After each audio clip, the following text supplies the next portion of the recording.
আসলে এটা তো গতকালকে দেখেছি বিষয়টা আমি ভিডিওতে।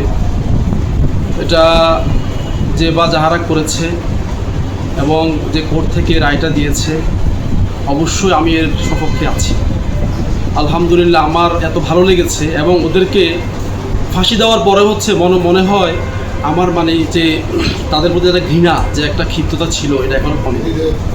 মানে ফাঁসি দেওয়ার পরেও মনে হচ্ছে এদের শাস্তিটা কম হয়ে গেছে এমন মনে হচ্ছে। তবে আমি আশা করি আমাদের বাংলাদেশেও যদি এরকম হতো, আমার মনে হয় যে আমাদের সমাজে, আমাদের রাষ্ট্রে, আমাদের দেশে যে পরিমাণ বিভিন্ন জেনা ব্যভিচার ছড়িয়ে পড়েছে এবং বাচ্চাগুলা যেভাবে দর্শনের শিকার হচ্ছে, মনে হয় এই বিচারটা যদি কার্যকর আমার দেশে করা হতো, বাংলাদেশের মধ্যে, তাহলে মনে হয় অনেক ভালো হতো। আর